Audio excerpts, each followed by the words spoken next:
The person I'm seeing now is desperate. The person I'm seeing now does not care about humans' life. Doesn't care because he has to be a governor of the state.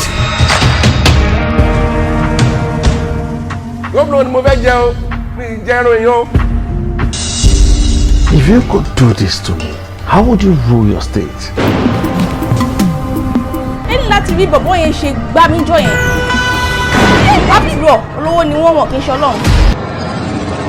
Kékeré ni abẹ́rẹ́ wálé kiri kì í ṣe mímí fẹ́ yìí. Ojú. Lẹ́yìn inú wọ́n ti lè sọ.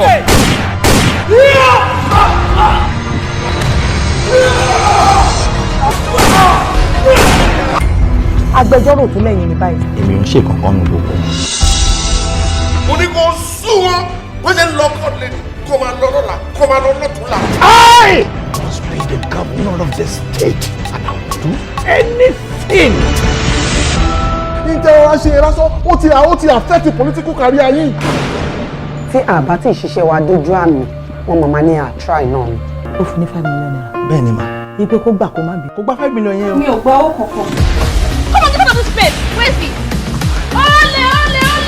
Mo máa rí ìgbà ìpínlẹ̀ Àbújá, màá dárúkọ yín. Ẹ fẹ́ ràn wá lẹ́wọ̀n nìyẹn sá.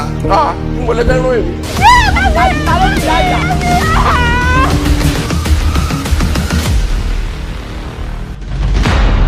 Mo ní kí n tó wá kì í ni wípé a kó ọ̀rọ̀ èèyàn. Mo gbọ́. Lágbára Ọlọ́run àní rírú ẹ̀ mọ́. Àmì o. Ọlọ́run á ṣàánú wa. Ìwọ ti sọ bẹ́ẹ̀ yẹ ẹ̀ka. Kálẹ̀ yín rò pé ìjọba, àwọn àjọba la jókòó yìí. Ṣé torí mo jẹ́ afọ́jú? Ṣé torí pé mi ò ríran? Ó máa mọ nǹkan tó ń pè lénìyàn. Tó bá jẹ́ wípé ẹni tó lajú ni, àrà tí wọ́n á ti fi dá òun ló lọ.